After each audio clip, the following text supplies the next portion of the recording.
La invasión napoleónica de España provocó el colapso de los ejércitos peninsulares. Su suerte no fue muy distinta a la que habían sufrido antes los de Austria, Prusia y Polonia, derrotados por la superioridad militar francesa. Pero a diferencia de lo que ocurrió en esos países, los vencedores tuvieron que preocuparse por la epidemia insurreccional que generó la derrota y la dispersión de las estructuras militares tradicionales. En las ciudades y pueblos peninsulares comenzaron a aparecer pequeños grupos de guerrilleros que hostigaron sistemáticamente a los invasores. Patriotas, bandoleros o héroes románticos, los guerrilleros españoles cumplieron una función trascendente en la Guerra de la Independencia. Mantuvieron vigente la llama de la resistencia aún en los peores momentos. Obligaron a las fuerzas napoleónicas a multiplicar sus esfuerzos para reprimir a una nación que nunca lograrían sojuzgar.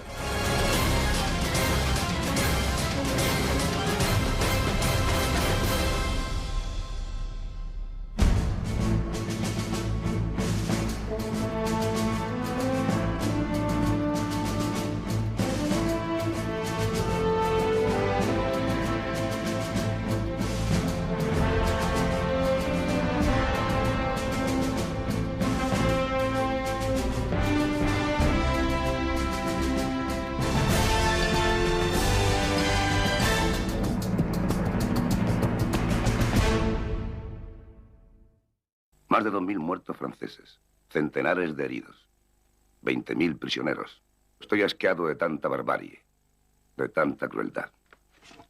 Esperemos que los franceses abandonen nuestro suelo y tengan fin tantos crímenes y tantos desastres. Muertes, sacrilegios, profanaciones, abusos, violaciones.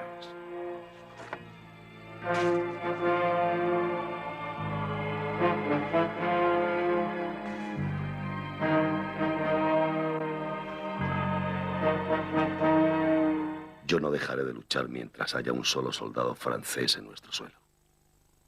Los franceses en Europa habían disfrutado la paz de la retaguardia.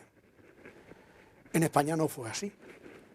Volvió a pasarles a los franceses cuando entraron en Rusia y se encontraron con los cosacos.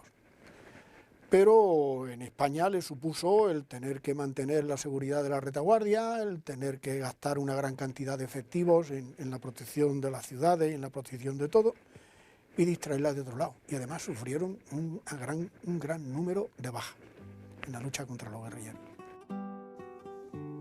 No hay datos fidedignos sobre sus innumerables acciones. Podía tratarse de una intercepción de correos imperiales, del ataque a un convoy de abastecimientos o a una pequeña columna de soldados. Pero la frecuencia de ese hostigamiento y la imposibilidad de neutralizarlo es lo que tornó a la guerrilla en una verdadera maldición para la ocupación francesa. Una especie de epidemia que cobraba víctimas casi a diario y que no podía ser controlada.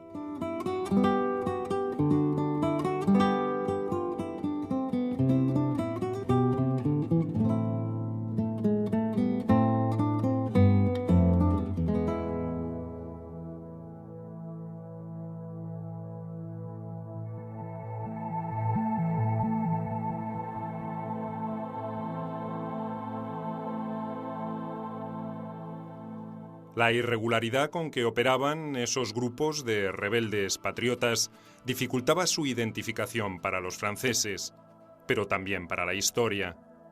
No se conoce con exactitud el número de partidas o grupos de irregulares que operaron en el territorio español entre 1808 y 1813. Muchos se reunirían en forma más o menos espontánea para una o unas pocas acciones, y después se dispersarían sin dejar demasiados rastros. Otros terminarían incorporados a una organización más importante antes que sus operaciones hubieran permitido identificarlos para el futuro. Las estimaciones más fiables consideran que por lo menos unas 330 partidas fueron las que hicieron imposible a los ejércitos napoleónicos un control efectivo y permanente del territorio hispano. Tenemos un pueblo empeñado, una gran mayoría de ese pueblo empeñada en resistir al francés. La forma más sencilla, más lógica, y por decirlo así, empleando la evolución histórica de las cuestiones, no va a ser crear ejércitos regulares, sino crear ejércitos irregulares. La guerrilla es fruto evidente, por lo tanto, de esa resistencia. Y donde el ejército francés jamás hubiera previsto, en este caso, que iba a ser tan dura. No va a ser el primer caso de Europa, pero sí el más duro posiblemente. Los grupos más importantes llegaron a constituir agrupaciones de hasta 3.000 hombres que terminaron colaborando orgánicamente con los ejércitos regulares españoles o británicos. Un cálculo estimativo hace ascender a alrededor de 50.000 los combatientes que libraron esa Petite Guerre, como la denominaban los asombrados franceses. De esa calificación derivaría el vocablo guerrillero, utilizado para designar a grupos irregulares que ejecutan limitadas acciones de desgaste en forma sistemática contra el enemigo. No fue una reacción que pudiera considerarse inédita ni privativa de España, pero la variedad y dispersión geográfica de esa resistencia, la tenacidad y organización de esos núcleos, era por entonces desconocida en la Europa dominada por Napoleón. El emperador y sus generales, como militares clásicos que eran, no le dieron importancia a esa amenaza hasta que adquirió niveles difíciles de controlar. Las guerrillas no es que se inventasen en España, pero realmente en España es el único sitio donde tuvieron un desarrollo y una eficacia que llevó a considerarlas como una forma de guerra eficaz. Evidentemente, después de España, las guerras no dieron ocasión a este tipo de campaña, pero en el siglo XX tuvimos ocasión, la descolonización dio ocasiones sobradas para mostrar la eficacia de la guerra de guerrillas. Por la propia naturaleza de las acciones de las guerrillas, tampoco hay demasiadas precisiones sobre la envergadura de los daños provocados a los invasores franceses. Las estimaciones más fiables señalan que esas operaciones provocaron serios inconvenientes a ejércitos bien equipados y entrenados para batallas campales, pero virtualmente indefensos para protegerse de estas verdaderas operaciones comando. Hay sobrados testimonios donde los franceses reconocieron su impotencia frente a este ejército silencioso y feroz. Hay evidencias, incluso, de que los imperiales tomaron medidas especiales para impedir sus asaltos y de que, en general, resultaron ineficaces. Lo que sí está definitivamente claro es que constituyeron la fuerza que más dañó a los franceses. Las bajas de los imperiales en España se estimaron en unos 250.000 hombres, de los cuales solo 45.000 perecieron combatiendo contra el ejército anglo-portugués de Wellington. Una parte importante de las más de 200.000 bajas restantes se las ocasionaron, sin lugar a dudas, las sistemáticas acciones de los guerrilleros.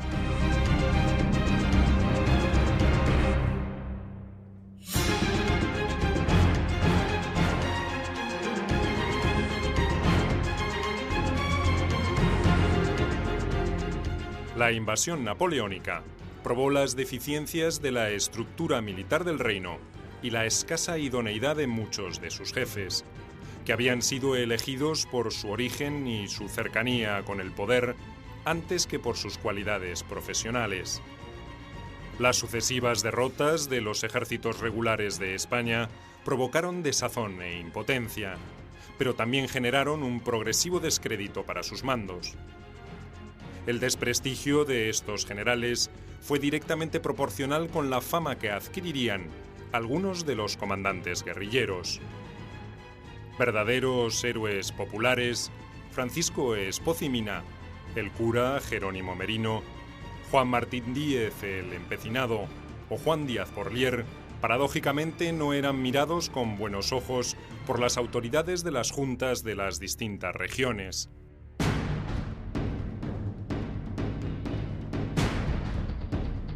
La rebelión popular siempre era mirada con desconfianza por los sectores más conservadores de esa sociedad, que tenían bien presentes los excesos que se habían cometido durante la Revolución Francesa. El espíritu anárquico de las huestes guerrilleras, sus métodos a veces más próximos a la delincuencia que a la resistencia patriótica, los hacían sospechosos. Los militares profesionales que provenían de esa élite dirigente detestaban sus pequeños éxitos, allí donde ellos habían cosechado sus mayores fracasos.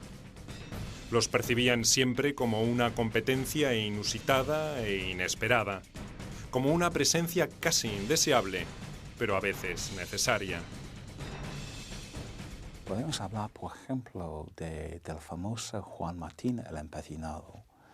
Podemos hablar de, para utilizar el nombre correcto, en vez del nombre robado, Francisco Espoz y Lundain, mejor conocido por un nombre falso, que fue Francisco Espoz y Mina. Esos personajes son interesantes, porque literalmente salían de lo que llama Toreno la turbación de los tiempos. Fueron campesinos. Quizás no campesinos absolutamente humildes, pero campesinos.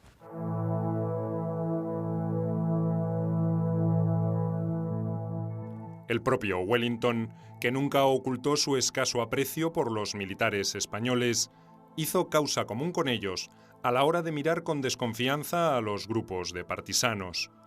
Esquemático, famoso por la despiadada disciplina que imponía a sus ejércitos, siempre consideró que esas bandas eran poco más que un puñado de bellacos, como llegó a informar a Londres. Claro que el desprecio que sentía por los guerrilleros no le impediría utilizar sus servicios y halagarlos cada vez que se le hizo necesario.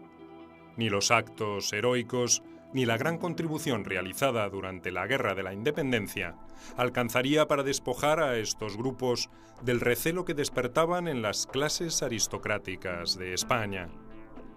Peor aún, la restauración del absolutismo no sería un escenario muy propicio para su reinserción en un sistema que tendía a negarles protagonismo. La mayor parte de esos jefes guerrilleros se opondrían al retorno del antiguo régimen encarnado por Fernando VII. Muchos de ellos terminarían muriendo en el cadalso por orden de un rey al que habían defendido y al que habían ayudado a que volviera a sentarse en su trono. Las causas que provocaron la aparición de esos grupos de combatientes irregulares fueron diversas. La quebrada geografía hispana favoreció la actuación de estas partidas, cuya táctica principal era la sorpresa.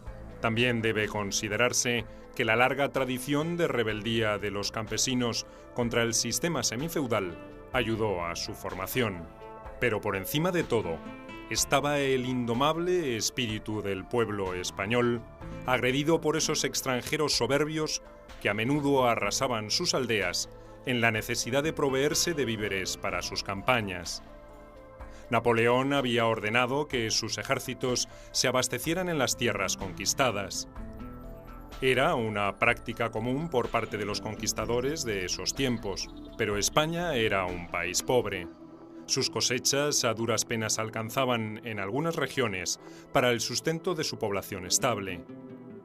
Una masa de alrededor de 300.000 franceses incorporados a ese sistema de subsistencia era mucho más de lo que se podía soportar. La guerra se había agregado como una nueva calamidad a la que los campesinos sufrían en forma constante. Obviamente en la zona francesa, ese bandolerismo tenía un sentido político, un sentido militar. Un soldado matado por un bandolero, un soldado francés matado por un bandolero, fue un soldado francés muerto, perdido. si desapareció una patrulla a manos de una cuadrilla bandolera, poco importaba si fue una cuadrilla bandolera. Fue un golpe contra el poder de Francia. Los particularismos regionales también incidirían en cómo reaccionarían sus habitantes frente a la ocupación francesa.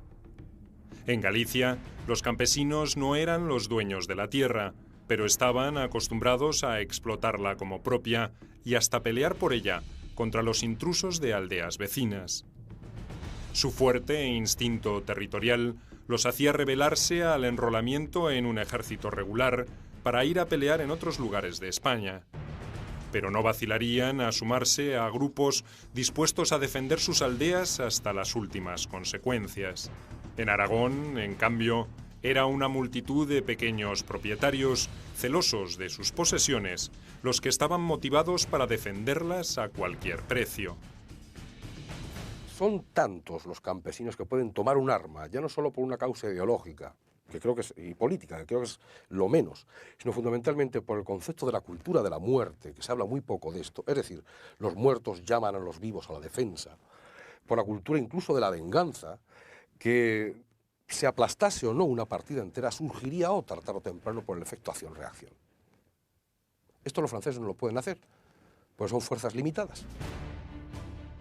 En Cataluña, los grupos de autodefensa, los somatenes, habían tenido un papel destacado en la guerra librada casi 20 años antes contra la Francia revolucionaria.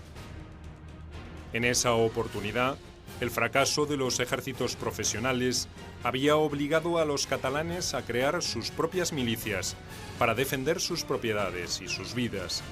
Toda esa experiencia colectiva volvería a adquirir una enorme importancia para sostener una empecinada resistencia, sobre todo en las áreas rurales.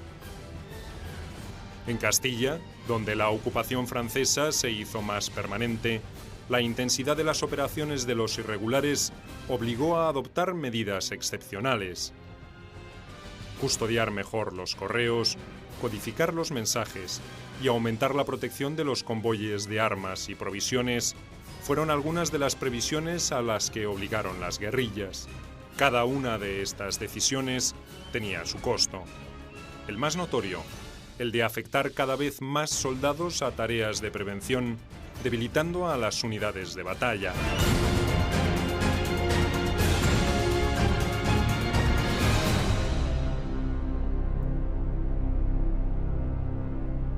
En Cataluña, el papel de las guerrillas lo asumieron los somatenes. Era un sistema local de autodefensa desde siglos anteriores, apoyados por los migueletes y por el ejército. La figura ahí está Rovira. Rovira mandaba a los expatriados del Ampurdán, que era algo entre gran guerrilla y miguelete, una cosa intermedia. Pero hay un informe del año 1811 del Estado Mayor del Ejército Español que dice que en Cataluña no hay guerrillas. Uno de los primeros jefes guerrilleros sobre los que existe alguna constancia fue Diego López Membrilla, un campesino analfabeto que acaudilló en 1808 a un grupo de habitantes de La Mancha y atacó la retaguardia del general Dupont. En una de sus proclamas, fechada el 27 de junio de ese año, criticaba a los caballeros de la Orden de Calatrava que nada habían hecho para defender a la región de la invasión. Esta imagen del héroe popular acaudillando a pobres campesinos en defensa de la dignidad y de la independencia de España alimentó un mito romántico, pero carente de sustento real. Las clases bajas tuvieron un importante papel en la conformación de las guerrillas, pero el origen social de sus jefes casi siempre fue menos humilde que el de sus dirigidos.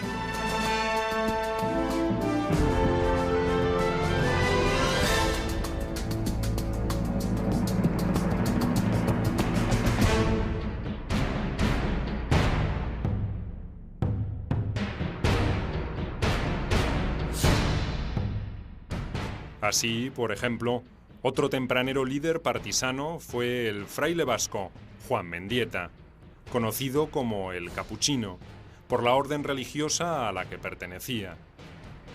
Este personaje organizó una partida en Castilla la Vieja y alcanzó una fama singular por la captura, en junio de 1809, del general Jean-Baptiste Franceschi, uno de los más destacados jefes napoleónicos. El oficial viajaba desde Galicia hacia Madrid con una pequeña escolta cuando fue interceptado por una partida guerrillera en el pueblo de Zamora. Este fue un ejemplo clásico de la actitud altanera y soberbia con que se manejaban los militares franceses hasta ese momento. Estaban convencidos que las claves de su dominio pasaban por la derrota de los ejércitos regulares y el control de los principales resortes administrativos del reino. En sus cálculos no entraba lidiar con bandas de campesinos convertidos en bandoleros. Los despreciaban profundamente, pero terminaron temiéndoles más que a nadie. El mapa de España, más que como un área de frentes, como una piel de leopardo, donde cada mancha, o una es francesa, la otra de la guerrilla, una es francesa, la otra de la guerrilla. El frente en sí mismo es difícil de detectar, y eso es precisamente lo que está haciendo la guerrilla, un daño de desgaste formidable. A principios de 1808, las primeras manifestaciones de resistencia campesina al invasor no diferían mucho de la antiquísima tradición del salteador de caminos. Algunos aldeanos resueltos tendían emboscadas a los correos napoleónicos, se apoderaban de sus pertenencias y de su cabalgadura y tomaban prisionero o mataban al portador. En muchos casos, la correspondencia era entregada a las autoridades patrióticas a cambio de una recompensa en metálico. La promesa de una compensación servía de incentivo para que esos mensajes, a menudo con información valiosa, llegaran a buenas manos. Fuera cual fuera la motivación, la intercepción del correo enemigo se transformaría en una actividad habitual de las guerrillas y causaría graves perjuicios a la ocupación napoleónica. Las partidas de guerrillas lo que hacen es atacar las comunicaciones.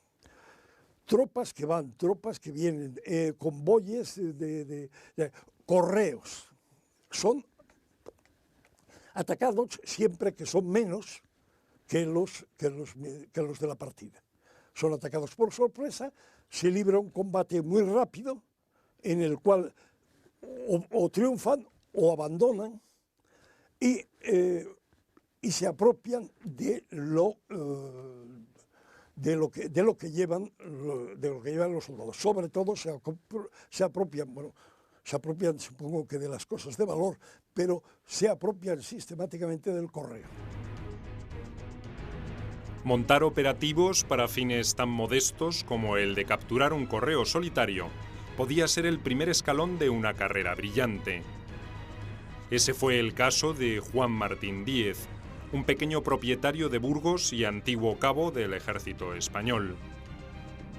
En abril de 1808 armó una pequeña partida para capturar correos franceses que iban y venían desde Madrid. No tardó en sumar a su causa a sus hermanos y a encarar acciones más complejas. Apenas un año después, mandaría sobre miles de hombres y se convertiría en el Empecinado, una figura mítica de la resistencia popular hispana. A tanto llegaría su poder que el 12 de agosto de 1811 precedería al mariscal Wellington en la entrada triunfal a Madrid después de la victoria de los Arapiles. Wellington se llevó muy bien con Julián Sánchez el Charro. Julián Sánchez mandaba una guerrilla de caballería que luego se convirtió en un regimiento de lanceros y que siempre iba delante de las tropas de Wellington. Pero Wellington era muy especial. Entonces, con los otros guerrilleros, aquellos hombres que venían tan mal vestidos, no le gustaba mucho. No le gustaba mucho. Era un dandy, un perfeccionista, y aunque le daban informaciones muy valiosas, porque los guerrilleros daban informaciones muy valiosas, tanto al ejército nuestro como al ejército inglés, capturaban correos, le llevaban las órdenes a uno y otro, etcétera, etcétera, no le gustaba mucho. Mandar una fuerza equivalente a una división de un ejército regular sería para los guerrilleros un desafío con el que se enfrentarían al final de la Guerra de la Independencia. No todos estaban preparados ni tendrían la capacidad para adaptarse a los nuevos requerimientos de la guerra. El empecinado escribiría en 1811 que ya no era posible infligir suficiente daño con la simple táctica del ataque sorpresa y de una rápida retirada. La concentración se imponía para emprender objetivos mayores. Esa tendencia también estaba vinculada con el incremento de la confianza que los guerrilleros tenían en sus propias fuerzas. No era para menos. Después de 2 o 3 años de campaña permanente, se habían transformado en los soldados más veteranos de España. Los regimientos de voluntarios de Navarra, en el caso de Espozimina, tenía Juan Martín el empecinado, los voluntarios de Guadalajara, por ejemplo. Y esos campesinos se convirtieron literalmente en generales. Y hay que reconocer su visión. Estos ejércitos de las sombras tenían ojos y brazos en todos lados. Atacaban objetivos militares o bien minaban la confianza del enemigo con tácticas imaginativas y muy dañinas. El abastecimiento de provisiones era uno de los puntos débiles para los ejércitos franceses y uno de los objetivos favoritos de los guerrilleros. Los jefes napoleónicos tenían que enviar pequeñas partidas de soldados a requisar alimentos en una campiña cada vez más devastada. Los rebeldes irregulares solían conocer de antemano esas rutinas y atacaban a los destacamentos. Muertos, prisioneros o fugitivos, el saldo era el mismo para el resto de las fuerzas enemigas. Habría temor y escasez de comida en los próximos días. En 1812 y 1813, cuando disminuyó la presión militar francesa en el territorio español, esas operaciones de comando se hicieron más frecuentes. Para los reclutas napoleónicos era como estar sitiados, pero con el enemigo adentro de las murallas. En Sevilla, como en otras ciudades de España, los soldados no salían de sus cuarteles al caer la noche. Aventurarse por las callejuelas oscuras era correr un alto riesgo de morir apuñalado o con el cuello cortado. El menor control sobre los caminos incentivaba los ataques contra las líneas de abastecimiento. En ocasiones, lo que no le llegaba a un militar otrora acostumbrado a la abundancia de recursos era el calzado y el uniforme, además del pan. Tenía que enfrentar a un enemigo que rara vez mostraba su rostro y que cuando lo hacía luchaba con reglas propias de bandoleros y no de soldados. Había un temor grande, un temor constante, un estrés continuo, Y lo que sí tenemos en las memorias es cuando esos soldados cruzan el río Bidasoa para volver a Francia. Hay casos en que literalmente se tiraron a sus rodillas y besaron al suelo de Francia para escaparse de una guerra que sí, por toda la matización que he hecho, una guerra que sí fue diferente. Las tácticas y el despliegue de los guerrilleros se adaptaban a las particularidades de cada región y de cada jefe. Miguel Díaz, con su escuadrón volante de Fernando VII, como bautizó a su grupo de alrededor de 140 hombres, llegó a operar por gran parte del centro de España y durante casi toda la guerra. En cambio, los campesinos gallegos, acaudillados por el capitán Bernardo González, Cachamuiña, o el cura Mauricio Troncoso, volvieron a sus ocupaciones después de contribuir a echar a los franceses de sus tierras. Algunos grupos eran poco menos que bandoleros que enarbolaban un supuesto patriotismo para ocultar sus intenciones delictivas. Otros, como el encabezado en Navarra por Francisco Espozimina, hacían gala de una disciplina digna del mejor cuerpo militar. Usaban el pelo cortado al rape, vestían un uniforme inventado por Mina y se hacían llamar la División Navarra. Los franceses lograron dominar en los ambientes urbanos, en las ciudades, pero la Diputación de Navarra pues, se exilió y se organizó desde Ágreda y que organizó su resistencia.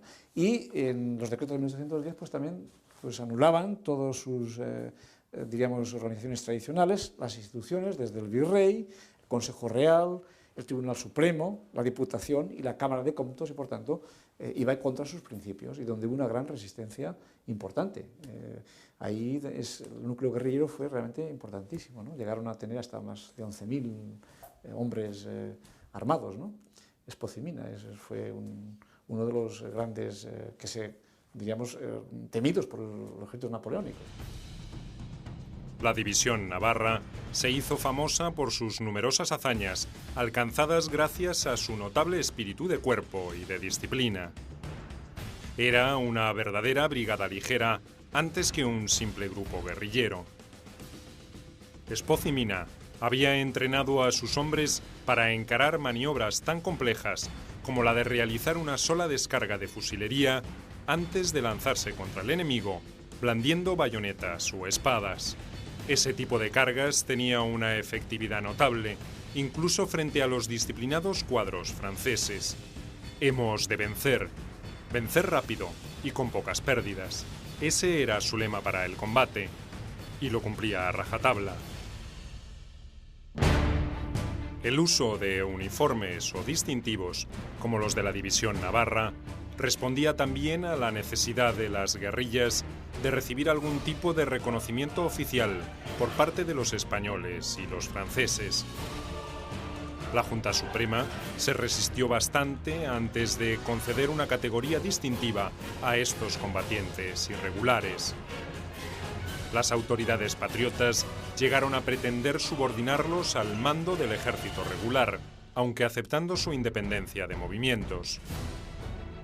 A fines de 1808, cuando la ofensiva napoleónica había destrozado su poder militar, la Junta decidió conferirles el estatus de corsarios terrestres. La aceptación de este reconocimiento por parte de los guerrilleros perseguía la intención de ser tratados como soldados y no como simples bandoleros para el caso de ser capturados. Era la distancia entre sufrir el maltrato de un prisionero de guerra o de morir en la horca o el garrote como un delincuente común. Desde el principio, la autoridad, la Junta Central y la Regencia empiezan a promulgar reglamentos. El primer reglamento de diciembre de 1808, en el que habla ya, pero curiosamente no habla de guerrillas, habla de partidas, de una milicia nueva, de partidas de combatientes patriotas. Luego está el reglamento del corso terrestre, que es de 1809, y ya el de 1811 ya sí habla de guerrillas. En esos reglamentos pues se marca los objetivos que tienen que cumplir las guerrillas, que son en primer lugar la protección de sus lugares de origen, para que no entren los franceses a recoger víveres o a imponer contribuciones. El endurecimiento de las represalias contra las tropas irregulares aumentó a medida que los franceses descubrieron la imposibilidad de terminar con este fenómeno que les dificultaba el dominio de un territorio determinado. En general, los guerrilleros eran tratados como simples bandoleros y devolvían la ejecución de uno de los suyos con saña similar. Antes de la invasión, para los franceses, España tenía fama de ser un país primitivo y violento. La crueldad con que era tratada la desafortunada víctima apuntaba a reforzar esa imagen y desmoralizar a sus compañeros. Muchas veces, el efecto obtenido era el contrario, y el ánimo de revancha se desataba contra indefensos campesinos. Una de las pocas excepciones en esa guerra cruel fue el pacto implícito entre el general Hugo, el padre del futuro escritor Víctor Hugo, y el empecinado. En este caso, ambos bandos trataron a sus cautivos como prisioneros de guerra. En Navarra y en el País Vasco, en cambio, los jefes napoleónicos pretendieron imponer el terror para frenar las incursiones de los guerrilleros. El general francés Reilly llegó a ejecutar a 150 combatientes y 50 ciudadanos corrientes en Pamplona entre julio y octubre de 1811. Espozimina, como represalia, ordenó entonces asesinar a todos los soldados y oficiales imperiales que la división navarra apresara con o sin armas. Esas sangrientas venganzas continuarían por lo menos hasta mediados de 1812.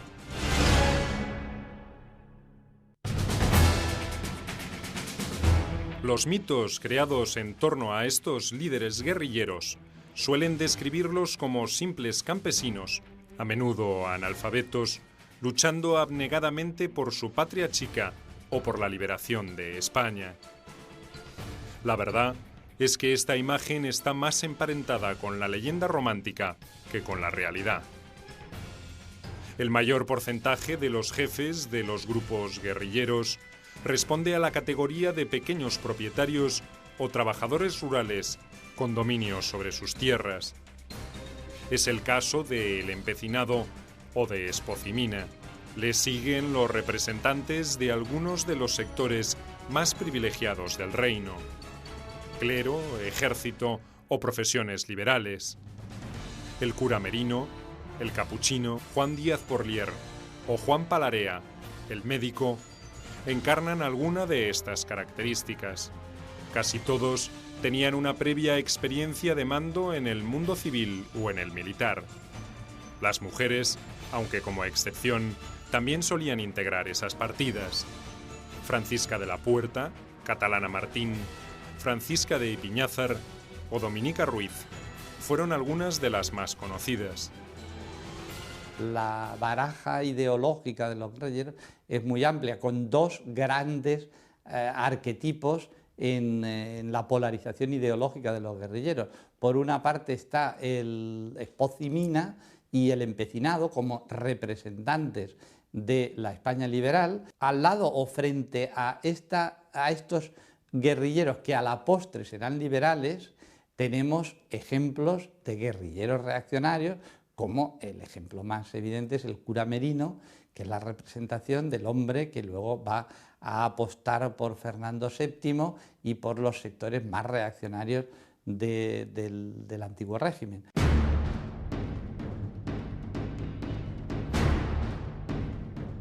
Por el conocimiento del terreno donde operaban, las partidas de irregulares se movían en general como pez en el agua.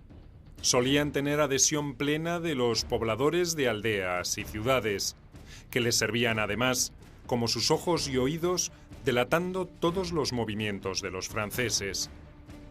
En ocasiones ocurría lo contrario, y la población civil se quejaba de los abusos que las guerrillas cometían en nombre de la causa patriótica. Julián Sánchez, el Charro, uno de los favoritos del general Wellington, fue acusado en Castilla de exigir provisiones en exceso para su banda. Sin embargo, lo habitual era que contaran con la simpatía popular y con un reconocimiento que se expresaba en coplas y canciones simples que durante mucho tiempo recordarían sus correrías. El Empecinado fue elevado a la categoría de héroe nacional y hasta se escribieron obras de teatro que exaltaban sus hazañas. Y el Empecinado lo que quería era los intereses nacionales. Y hay un momento en que el capitán general de Valencia dice: venga usted con su guerrilla a Tarragona, que la van a atacar los franceses. La Junta envía a gente a moverse entre los guerrilleros, y los guerrilleros, al grito de somos soldados de la Junta, se amotinan y dejan al Empecinado solo. Bueno, eso fue en 2 ocasiones, y las 2 ocasiones lo resolvió. O sea, que es un hombre admirable por la intuición de la forma de combatir, por su valor personal, por su tenacidad, por su amor a la libertad, como veremos después. Y qué más cosas podría decirle del Empecinado. A mí me entusiasma. Me entusiasma. Aunque los militares profesionales en general solo reconocían sus méritos a regañadientes, algunos notables jefes partisanos, como Espozimina, llegaron a controlar regiones como Navarra y Aragón. Incluso lograron infligir una severa derrota a los franceses en Sangüesa el 11 de enero de 1812, en el ocaso de la ocupación francesa. Esta victoria fue como un símbolo, el broche de oro a una tarea bien cumplida, porque la realidad es que aun en los peores momentos de la causa independentista, estos improvisados combatientes mantuvieron viva la llama de la libertad. A medida que las estructuras militares comenzaron a recomponerse, muchos de ellos se subordinaron a esos mandos y desaparecieron definitivamente para la historia. Otros, de los más notorios, como el Empecinado, Espozimina, Porliero o Merino, participarían en las luchas entre absolutistas y liberales que se iniciaron apenas concluida la Guerra de la Independencia. La invasión napoleónica había unido sus voluntades en una única causa. La restauración monárquica los enfrentaría en otra lucha sin cuartel, pero esta vez entre españoles.